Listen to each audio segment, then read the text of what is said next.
Om Namo Bhagavate Vasudevaya. Om Namo Bhagavate Vasudevaya. Om Namo Bhagavate Vasudevaya. Narayanam Namaskritya Naram Chaiva Narottamam Devim Saraswatim Vyasam Tato Jayam Udirayet. Nashtaprayeshu Abhadreshu Nityam Bhagavata Sevaya Bhagavati Uttama Shloke Bhaktir Bhavati Naistiki. Reading from Srimad Bhagavatam, Canto 3, Chapter number 22, Text number 15. ऋषिर्वाच भादम् उद्वोदुकामोहम् अप्रत्ताच तवात्मजा आवयोरनुरूपोऽसाव आद्यो वैवाहिको विधिः ऋषिर्वाच भादम् उद्वोदुकामोहम् अप्रत्ताच तवात्मजा आवयोरनुरूपोऽसाव आद्यो वैवाहिको विधिः. Translation and purport by His Divine S.C. Bhaktivedanta Swami Srila Prabhupada, Srila Prabhupada ki Jai. The great sage replied, "Certainly I have a desire to marry, and your daughter has not yet married or given her word to anyone. Therefore, our marriage according to the Vedic system can take place." Purport by Srila Prabhupada ki Jai. There were many considerations by Kardama Muni before accepting the daughter of Swayambhuva Manu. Most important is that Devahuti had first of all fixed her mind on marrying him. She did not choose to have any other man as her husband. That is a great consideration because female psychology dictates that when a man offers her heart to a man for the first time, it is very difficult for her to take it back. Also, she had not married before. She was a virgin girl. All these considerations convinced Kardama Muni to accept her. Therefore, he said, "Yes, I shall accept your daughter under religious regulations of marriage." There are different kinds of marriages, of which the first class marriage is held by inviting a suitable bridegroom for the daughter and giving her in charity, well dressed and well decorated with ornaments, along with a dowry according to the means of the father. There are other kinds of marriage such as Gandharva marriage and marriage by love, which are also accepted as marriage. Even if one is forcibly kidnapped and later on accepted as a wife, that is also accepted. But Kardama Muni accepted the first class way of marriage because the father was willing and the daughter was qualified. She had never offered her heart to anyone else. All these considerations made Kardama Muni agree to accept the daughter of Swayambhuva Manu. Text number 16. Kamah sa bhuyan naradevate syaha putriyaha samamnaya vidhau pratitah ka eva te tanayam nadriyeta swayaiva kantya kshipatim iva sriyam. Kamah sa bhuyan naradevate syaha पुत्र्याः समानाय विधौ प्रतितः क एव ते तनयां नाद्रियेत स्वयैव कान्त्या क्षिपतिम् इव श्रियम्. Translation and purport by His Divine Bhaktivedanta Swami Srila Prabhupada ki Jai. Let your daughter's desire for marriage, which is recognized in the Vedic scriptures, be fulfilled. Who would not accept her hand? She is so beautiful that by her bodily luster alone she excels the beauty of her ornaments. Kardama Muni wanted to marry Devahuti in the recognized manner of marriage prescribed in the scriptures. As stated in the Vedic scriptures, the first class process is to call the bridegroom to the home of the bride and hand her to him in charity with a dowry of necessary ornaments, gold, furniture and other household paraphernalia.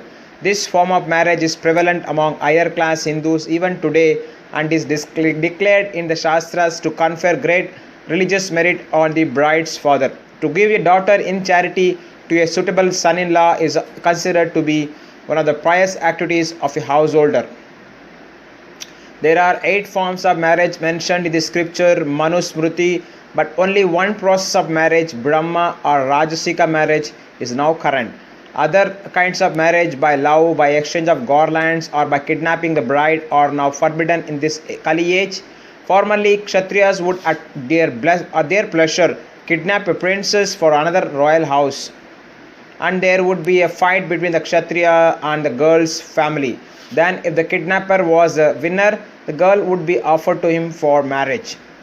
Even Krishna married Rukmini by that process, and some of his sons and grandsons also married by kidnapping.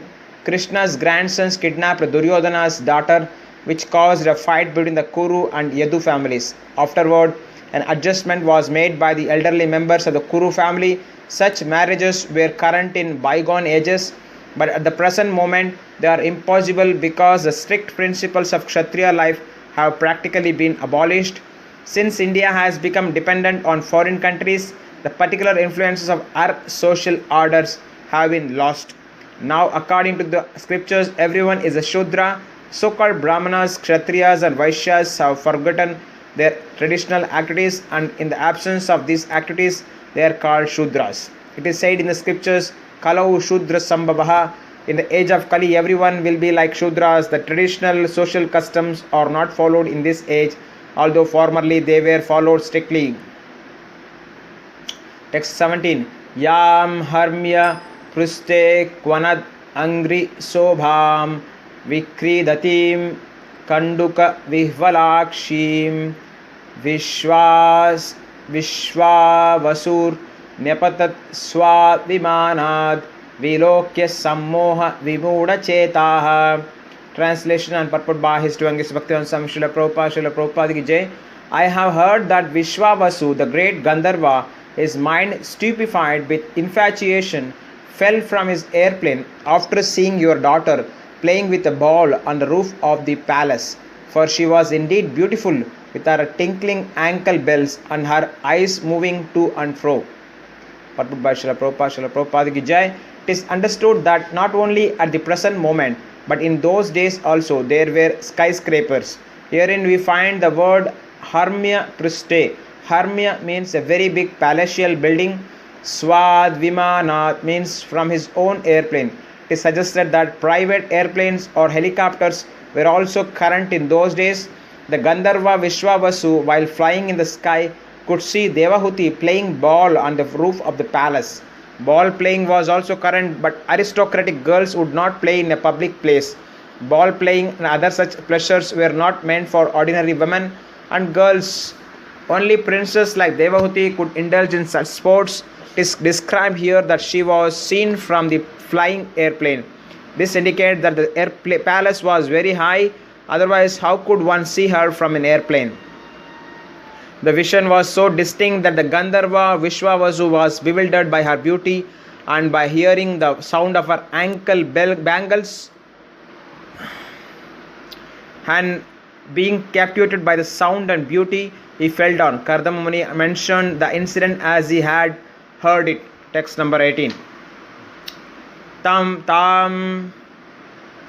prartyantim lalana lalamam. Tam prartyantim lalana lalamam. Asevita Shri Charanair Adrishtham Vatsa Manor Uchchapadaha Swasaran Ko Nanu Manyeta Budobiyatam Tam Prartayantim Lalana Lalamam Asevita Shri Charanair Adrishtham Vatsa Manor Uchchapadaha Swasaram Ko Nanu Manyeta Budobiyatam. Translation and purport by His Divine Grace Bhaktivedanta Swami Srila Prabhupada ki Jai. What wise man would not welcome her, the very ornament of womanhood, the beloved daughter of Swayambhuva Manu and sister of Uttanapada? Those who have not worshipped the gracious feet of the goddess of fortune cannot even perceive her, yet she has come of her own accord to seek my hand.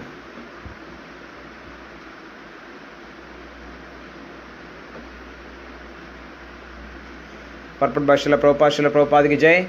Kardama Muni praised the beauty and qualification of Devahuti in different ways. Devahuti was actually the ornament of all ornamented beautiful girls. A girl becomes beautiful by putting ornaments on her body, but Devahuti was more beautiful than the ornaments. She was considered the ornament of the ornamented beautiful girls. Demigods and Gandharvas were attracted by her beauty. Kardama Muni, although a great sage, was not a denizen of the heavenly planets. But it is mentioned in the previous verse that Vishwavasu, who came from heaven, was also attracted by the beauty of Devahuti. Besides her personal beauty, she was the daughter of Emperor Swayambhuva and sister of King Uttanapada. Who could refuse the hand of such a girl? Text number 19. Ato bhajishye samayena sadvim yavat tejo bibriyad atmano me ato dharman paramahamsya mukhyan shukla proktan bahumanye vihimshran. Ato bhajishye samayena sadvim yavat tejo bibriyad atmano me ato dharman paramahamsya mukyam shukla proktan bahumanye vihimsran. Translation and purport by His Divine Bhaktivedanta Swami Srila Prabhupada ki Jai. Therefore I shall accept this chaste girl as my wife on the condition that after she bears semen from my body, I shall accept the life of devotional service accepted by the most perfect human beings. That process was described by Lord Vishnu. It is free from envy. Srila Prabhupada ki Jai. Kardama Muni expressed his desire for a very beautiful wife to Emperor Swayambhuva and accepted the emperor's daughter for marriage. Kardama Muni was in the hermitage practicing complete celibacy as a brahmachari, and although he had the desire to marry, he did not want to be householder for the whole span of his life, because he was conversant with the Vedic principles of human life. According to Vedic principles, the first part of life should be utilized in brahmacharya for the development of character and spiritual qualities. In the next part of life, one may accept a wife and beget children, but one should not beget children like cats and dogs. Kardama Muni desired to beget a child who would be a ray of the Supreme Personality of Godhead. One should beget a child who can perform the duties of Vishnu, otherwise there is no need to produce children. There are two kinds of children born of good fathers. One is educated in Krishna consciousness so that he can be delivered from the clutches of Maya in that very life. Another is a ray of the Supreme Personality of Godhead and teaches the world the ultimate goal of life. As will be described in later chapters, Kardama Muni begot such a child, Kapila, the incarnation of the Personality of Godhead, who enunciated the philosophy of Sankhya. Great householders pray to God to send his representative so that there may be an auspicious moment in human society. This is one reason to beget a child. Another reason is that a highly enlightened parent can train a child in Krishna consciousness so that the child will not have to come back again to this miserable world. Parents should see to it that the child born of them does not enter the womb of a mother again. Unless one can train a child for liberation in that life, there is no need to marry or produce children. If human society produces children like cats and dogs for the disturbance of social order, then the world becomes hellish, as it has in this age of Kali. In this age, neither parents nor their children are trained. Both are animalistic and simply eat, sleep, mate, defend and gratify their senses. This disorder in social life cannot bring peace to human society. Kardama Muni explains beforehand that he would not associate with the girl Devahuti for the whole duration of his life. He would simply associate with her until she had a child. In other words, sex life should be utilized only to produce a nice child, not for any other purpose. Human life is especially meant for complete devotion to the service of the Lord. That is the philosophy of Lord Chaitanya.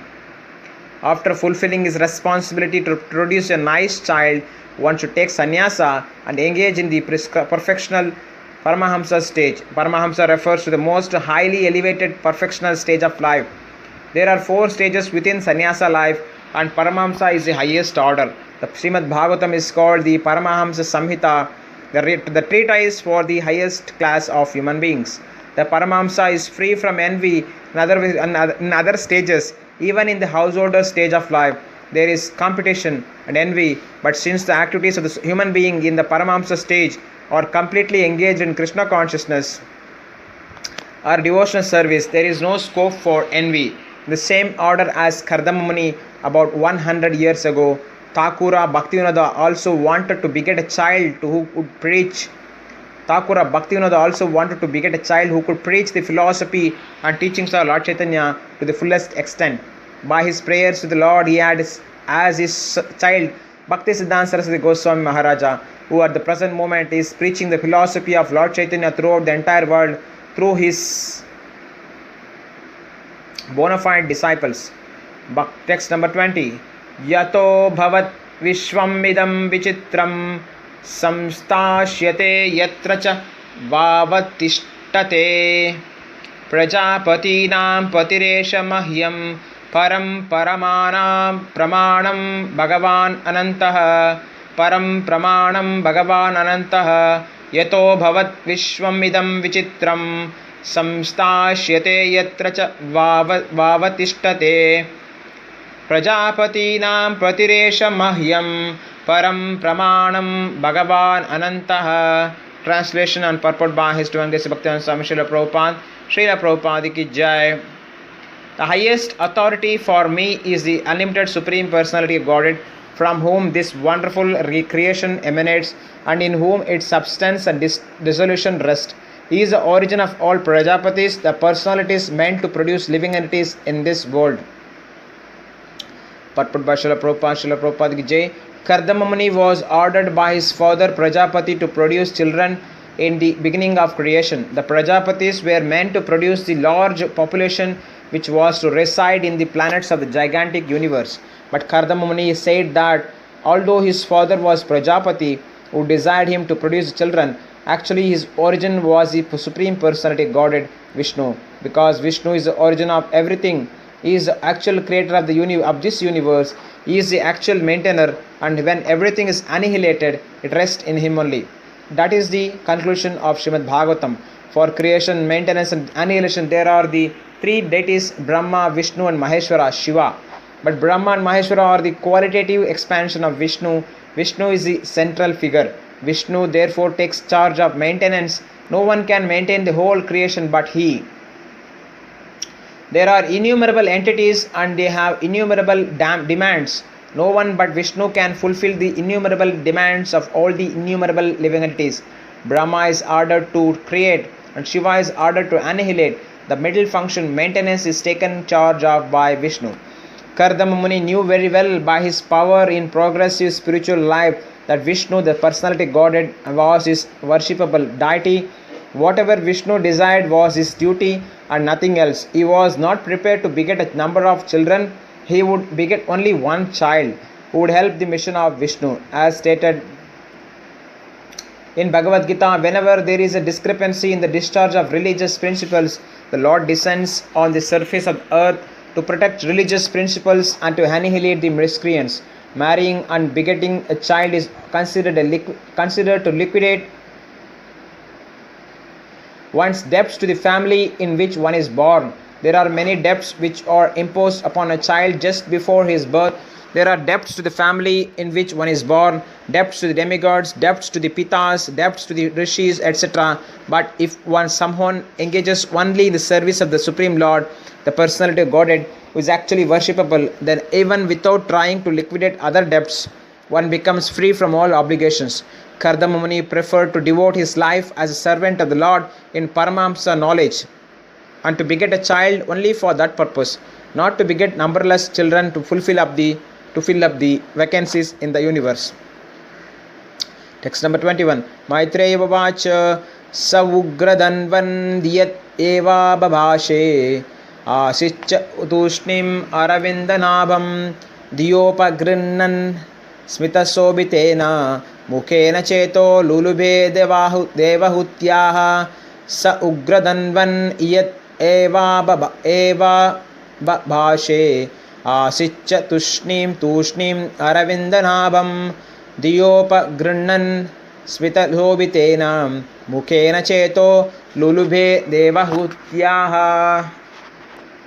Translation and purport by His Divine Bhaktivedanta Swami Srila Prabhupada ki jai. Sri Maitreya said, O great warrior Vidura, the sage Kardama said this much only, and then became silent, thinking of his worshipable Lord Vishnu, who has a lotus on his navel.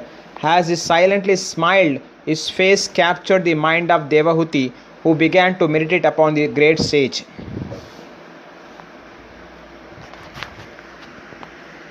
Purport by Srila Prabhupada ki Jai. It appears that Kardama Muni was fully absorbed in Krishna consciousness, because as soon as he became silent, he at once began to think of Lord Krishna, Lord Vishnu. That is a way of Krishna consciousness. Pure devotees are so absorbed in thought of Krishna that they have no other engagement. Although they may seem to think or act otherwise, they are always thinking of Krishna. The smile of such a Krishna conscious person is so attractive that simply by smiling he wins so many admirers, disciples and followers. Text number 22. Sonu Gnatva Vyavasitam Mahishya Duhituhu Sputam Tasmai Gunaganadhyaya Dadau Tulyam Praharshitah. Translation by Srila Prabhupada ki Jai. After having unmistakably known the decision of the queen as well as that of Devahuti, the emperor most gladly gave his daughter to the sage, whose host of virtues was equalled by hers. Satarupa Maharajni Paribarhan Mahadanan. Satarupa Maharajni Paribarhan Mahadhanan Dampatyo Paryadhat Pritya Bhushavasah Parichadan. Satarupa Maharajni Paribarhan Mahadhanan Dampatyo Paryadhat Pritya Bhushavasah Parichadan. Translation and purport by Srila Prabhupada ki Jai. Empress Satarupa lovingly gave most valuable presents suitable for the occasion, such as jewelry, clothes and household articles in dowry to the bride and bridegroom. Purport by Srila Prabhupada ki Jai. The custom of giving one's daughter in charity with a dowry is still current in India. The gifts are given according to the position of the father of the bride. Paribarhan Mahadanan means the dowry which must be awarded to the bridegroom at the time of marriage. Here Mahadanan means greatly valuable gifts befitting the dowry of an empress. The words Bhusha Vasah Parichadan also appear here. Bhusha means ornaments, Vasaha means clothing, Parichadan means various household articles. All things befitting the marriage ceremony of an emperor's daughter were awarded to Kardama Muni, who was until now observing celibacy as a brahmachari. The bride Devahuti was very richly dressed with ornaments and clothing. In this way, Kardama Muni was married with full opulence to a qualified wife and was endowed with the necessary paraphernalia for household life. In the Vedic way of marriage, such a dowry is still given to the bridegroom by the father of the bride. Even in poverty-stricken India, there are marriages where hundreds and thousands of rupees are spent for a dowry. The dowry system is not illegal as some have tried to prove. The dowry is a gift given to the daughter by the father to show goodwill, and it is compulsory. In rare cases where the father is completely unable to give a dowry, it is enjoined that he must at least give a fruit and a flower. As stated in the Bhagavad Gita, God also can be pleased even by a fruit and a flower. When there is financial inability and no question of accumulating dowry by another means, one can give a fruit and flower for satisfaction of the bridegroom. Text number 24. Pratam duhitaram samrat Dad sadrikshaya gata vyatah upaguhya cha bahubhyam autkantyormatitashayah pratam duhitaram samrat sadrikshaya gatavyatah upaguhya cha bahubhyam autkantyormatitashayah. Translation and purport by His Divine Grace Bhaktivedanta Swami Srila Prabhupada ki Jai. Thus relieved of his responsibility by handing over his daughter to a suitable man, Swayambhuva Manu, his mind agitated by feelings of separation, embraced his affectionate daughter with both his arms. Purport by Srila Prabhupada, Srila Prabhupada ki Jai. His father always remains in anxiety until he can hand over his grown-up daughter to a suitable boy. A father and mother's responsibility for children continues until they marry them to suitable spouses. When the father is able to perform that duty, he is relieved of his responsibility. Text 25. Ashaknuvam stat viraham munchan baspa kala muhu asinchet ambavatseti netrodhair duhituhu shikaha. Ashaknuvam stat viraham munchan baspa kala muhu asinchet ambavatseti netrodhair duhituhu shikaha. Translation by Srila Prabhupada, purport by Srila Prabhupada, Srila Prabhupada ki Jai. The emperor was unable to bear the separation of his daughter, therefore tears poured from his eyes again and again, drenching his daughter's head as he cried, "My dear mother, my dear daughter." Purport by Srila Prabhupada, Srila Prabhupada ki Jai. The word Amba is significant. A father sometimes addresses his daughter in affection as mother and sometimes as my darling. The feeling of separation occurs because until the daughter is married, she remains the daughter of the father. But after her marriage, she is no longer claimed as a daughter in the family. She must go to the husband's house. For after marriage, she becomes the property of the husband. According to Manu Samhita, a woman is never independent. She must remain the property of the father while she is not married, and she must remain the property of the husband until she is elderly and has grown up children of her own. In old age, when the husband has taken sannyasa and left home, she remains the property of the sons. A woman is always dependent either upon the father, husband or elderly sons. That will be accepted in the life of Devahuti. Devahuti's father handed over responsibility for her to the husband Kardama Muni, and in the same way Kardama Muni also left home, giving the responsibility to his son Kapila Deva. This narration will describe these events one after another. Text number 26 through 27.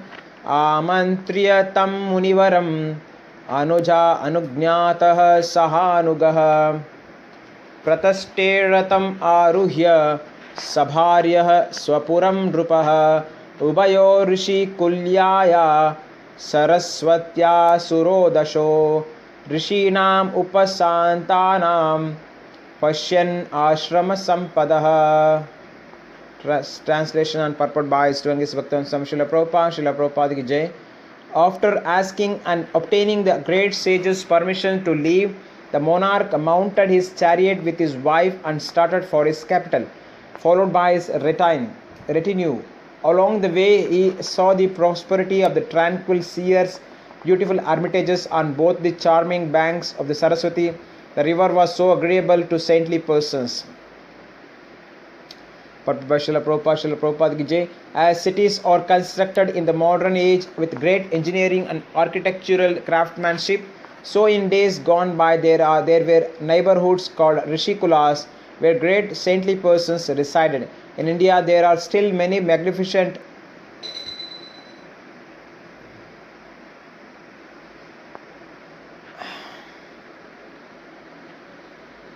As cities are constructed in the modern age with great engineering and architectural craftsmanship, so in days gone by there were neighborhoods called Rishikulas where great saintly persons resided. In India there are still many magnificent places for spiritual understanding. There are many rishis and saintly persons living in nice cottages on the banks of the Ganges and Yamuna for purposes of spiritual cultivation. While passing through the Rishikulas, the king and his party were very much satisfied with the beauty of the cottages and hermitages. It is stated here, Pashyan Ashrama Sampadaha. The great sages had no skyscrapers, but the hermitages were so beautiful that the king was very much pleased at the sight. Text 28. Tam ayantam abhipretya brahma vartat prajapatim gita samstuti vaditraihi pratyudyuh praharshitaha. Translation and purport by His Divine Bhaktivedanta Swami Srila Prabhupada, Srila Prabhupada ki Jai. Overjoyed to know of his arrival, his subjects came forth from Brahmavarta to greet their returned Lord with songs, prayers and musical instruments. Purport. It is the custom of the citizens of kingdom's capital to receive the king when he returns from a tour. There is a similar description when Krishna returned to Dwaraka after the battle of Kurukshetra. At that time, he was received by all classes of citizens at the gate of the city.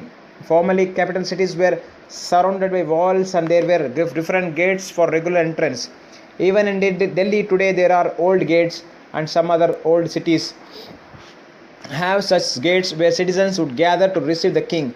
Here also, the citizens of Barhismati, the capital of Brahmavarta, the kingdom of Swayambhu Manu, came nicely dressed to receive the emperor with ornaments and musical instruments. Text number 29 through 30.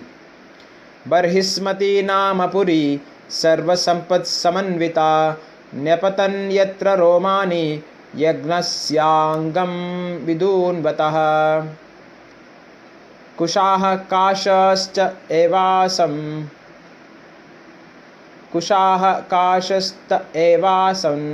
sashwaddarita varchasah rishayo yaihi parabhavya yagnam ijire. Translation and purport by His Divine Grace Bhaktivedanta Swami Srila Prabhupada. Srila Prabhupada ki Jai. The city of Barhismati, rich in all kinds of wealth, was so called because Lord Vishnu's hair dropped there from his body when he manifested himself as Lord Boar. As he shook his body, this very hair fell and turned into blades of evergreen kusha grass and kasha, another kind of grass used for mats, by means of which the sages worshipped Lord Vishnu after defeating the demons who had interfered with the performance of their sacrifices. Srila Prabhupada ki Jai. Any place directly connected with the Supreme Lord is called Pitastana. Barhismati, the capital of Swayambhu Manu, was exalted not because the city was very rich in wealth and opulence, but because the hairs of Lord Varaha fell at this very spot. These hairs of the Lord later grew as green grass, and the sages used to worship the Lord with that grass after the time when the Lord killed the demon Hiranyaksha. Yagna means Vishnu, the Supreme Personality Godhead. In Bhagavad Gita, karma is described as Yagnartha. Yagnartha karma means work done only for the satisfaction of Vishnu. If something is done for sense gratification or any other purpose, it will be binding upon the worker. If one wants to be freed from the reaction of his work, he must perform everything for the satisfaction of Vishnu or Yagna. In the capital of Swayambhu Manu, Barhismati, these particular functions were being performed by the great sages and saintly persons. Text number 31. Kushakashamayam barhir astirya bhagavan manuhu ayajat yagna purusham labdastanam yato bhuvam. Translation and purport by His Divine Grace Bhaktivedanta Swami Srila Prabhupada ki Jai. Manu spread a seat of kushas and kashas and worshipped the Lord, the personality of Godhead, by whose grace he had obtained his rule of the terrestrial globe. Purport by Srila Prabhupada ki Jai. Manu is the father of mankind, and therefore from Manu comes the word man, or in Sanskrit Manushya. Those who are in a better position in the world, having sufficient wealth, should especially take lessons from Manu, who acknowledge this kingdom and opulence to be gifts from the Supreme Personality Godhead, and thus always engaged in devotional service. Similarly, the descendants of Manu are human beings, especially those who are situated in a well-to-do condition, must consider that whatever riches they have are gifts from the Supreme Personality Godhead. Those riches should be utilized for the service of the Lord in sacrifices performed to please Him. That is a way of utilizing wealth and opulence. No one can achieve wealth, opulence, good birth, a beautiful body, or nice education without the mercy of the Supreme Lord. Therefore, those who are in possession of such valuable facilities must acknowledge their gratefulness to the Lord by worshipping Him and offering what they have received from Him. When such acknowledgement is given either by a family, nation, or society, their abode becomes almost like Vaikuntha, and it becomes free from the operation of the threefold miseries of this material world. In the modern age, the mission of Krishna consciousness is for everyone to acknowledge the supremacy of the Lord Krishna. Whatever one has in his possession must be considered a gift by the grace of the Lord. Everyone therefore should engage in devotional service through Krishna consciousness. If one wants to be happy and peaceful in his position, either as a householder or citizen or member of human society, one must promote devotional service for the pleasure of the Lord. Text number 32. Barhismatim nama vibur yam nirvishya samavasat tasyam pravishto bhavanam tapatraya vinashanam. Translation and purport by S.B.3.22.15-33 Srila Prabhupada ki Jai. Having entered the city of Barhismati, in which he had previously lived, Manu entered his palace, which was filled with an atmosphere that eradicated the three miseries of material existence. Purport by Srila Prabhupada ki Jai. The material world or material existential life is filled with threefold miseries. Miseries pertaining to the body and mind, miseries pertaining to natural disturbances, and miseries inflicted by other living entities. Human society is meant to create a spiritual atmosphere by spreading the spirit of Krishna consciousness. The miseries of material existence cannot affect the status of Krishna consciousness. It is not that the miseries of material world completely vanish when one takes to Krishna consciousness. But for one who is Krishna conscious, the miseries of material existence have no effect. We cannot stop the miseries of the material atmosphere, but Krishna consciousness is the antiseptic method to protect us from being affected by the miseries of material existence. For a Krishna conscious person, both living in heaven and living in hell are equal. How Swayambhuva Manu created an atmosphere wherein he was not affected by material miseries is explained in the following verses. Text number 33. Sabharyah saprajah kaman bubuje nyavirodatah Sangiyamana satkirtihi sastribihi suragayakaihi prati useshva anubadhena hrida shranvan hare kataha. Translation and purport by Srila Prabhupada ki Jai. Emperor Swayambhuva Manu enjoyed life with his wife and subjects and fulfilled his desires without being disturbed by unwanted principles contrary to the process of religion. Celestial musicians and their wives sang in chorus about the pure reputation of the emperor, and early in the morning every day he used to listen to the pastimes of the Supreme Personal Godhead with a loving heart.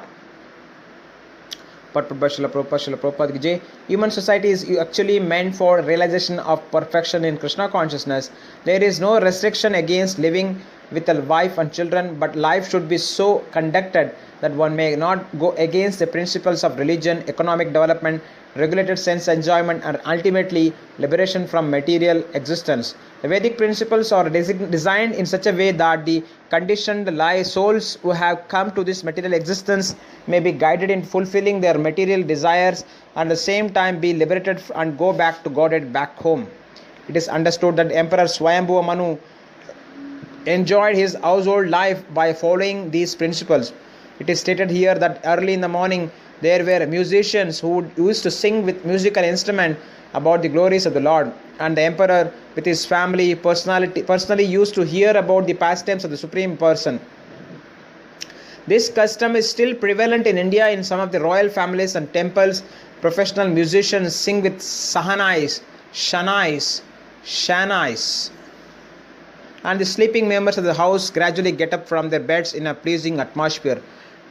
During bedtime also the singers sing songs in relationship with the pastimes of the Lord with sahanai accompaniment, and the householders gradually fall asleep, remembering the glories of the Lord in every house. In addition to the singing program, there is an arrangement for Bhagavatam lectures in the evening.